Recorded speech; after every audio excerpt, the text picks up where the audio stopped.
Yeah, that's quite the thigh gap there.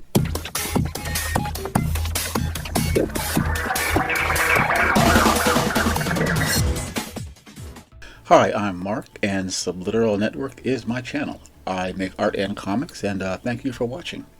Remember to hit like and subscribe and to leave your feedback in the comments. You can read my comics Una the K Buddy and Tiger Team 3 free at radiocomics.com. I post art daily, 5 days a week on Instagram, Facebook, and Twitter, and this is a roundup of that work in case you missed it with a little more description added. Now, please watch to the end so you don't miss anything, and please also visit my Patreon page if you'd like to support my work. And all these links are in my description and bio. I should probably do things like this more often. This was just a Sharpie sketch that I drew it in about 20 seconds because I wanted to. I wanted to just draw something just really quickly, and I ended up liking the way it came out. So what I did was I just put it up in Photoshop and added a little bit of color to it. And this is what I ended up with, which I like even more than the original. You know, a little color and a couple of filters on Photoshop can kind of turn a little sketch into something just like a little more special. Small pencil sketch of Krakatoa Katy from the Terry Toons Mighty Mouse cartoon, Mighty Mouse in Krakatoa, which the thing about Mighty Mouse was that, you know, unlike a lot of other superheroes, you know, he often got the girl, and he often got a lot of girls besides his regular girlfriend. What was her name? Pearl something. She was a reporter or something like that, right? What was Pearl? I don't remember, but I do remember Krakatoa Katy. So I did about 4 or 5 sketches of her, and this is one that I liked a lot. I did end up doing a final painting, which I'll show here at some point if I ever post it again, or if I remember. You know, I got a lot of art to go through here. But Krakatoa Katy was one of my favorite sketches and one of my favorite little paintings that I did. 11 by 17 inch pencil work for a pinup that oh, since finished it, but this is the pencil work that I did. This is Black Venus, who was a Golden Age comic book character who was fighting against the Japanese back in World War II.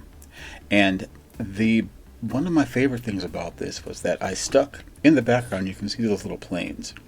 That's the GB, which I first saw in the Rocketeer movie, and I love that stubby little plane. I didn't even know what it was, but basically what it really is just a gigantic engine with a tiny little plane built around it.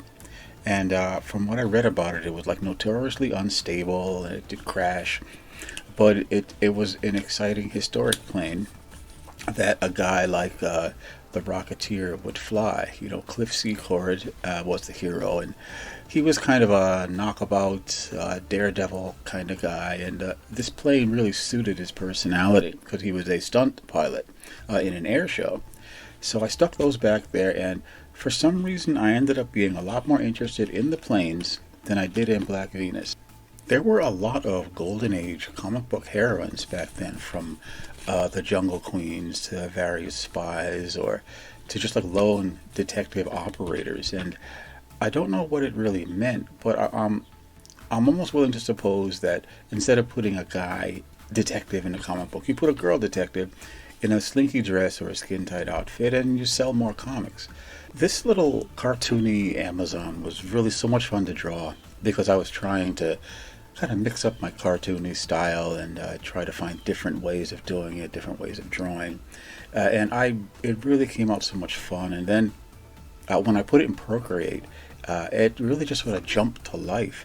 I've been experimenting with different rendering styles and not just flat color.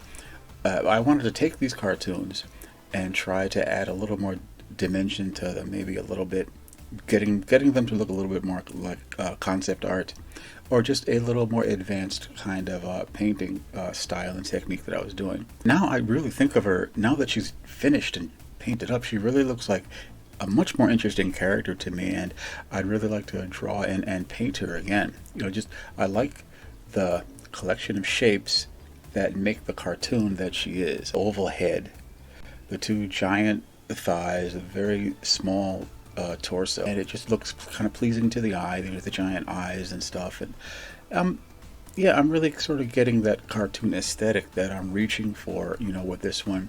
So for me, it's kind of a little bit significant. I posted the pencil version of this a few weeks ago and showed it on here on my YouTube channel. So I've since inked up this kind of sword-bearing Amazon that started out as a sketch that I didn't have a direction for. I just sketched it out on a piece of paper. It started out as a sketch just on 8.5 by 11 paper that I didn't know where it was going. So I just felt like sketching some figure out. It was very spare and almost a stick figure. But so later on, I developed it into this, and I said, hey, I kind of like this. And so first she was just going to be just a regular Amazon, but then I drew these mountains behind her, and she became like a giant, giant woman. And I liked that even better. And then later on, I decided, well, every month I make a PC wall and a phone wall for my patrons over on my Patreon page, and I decided that this is going to be the one for next month. So I finished it up, and I'm really excited to kind of start on it because this is about the first one that I've done, more or less, especially for my patrons.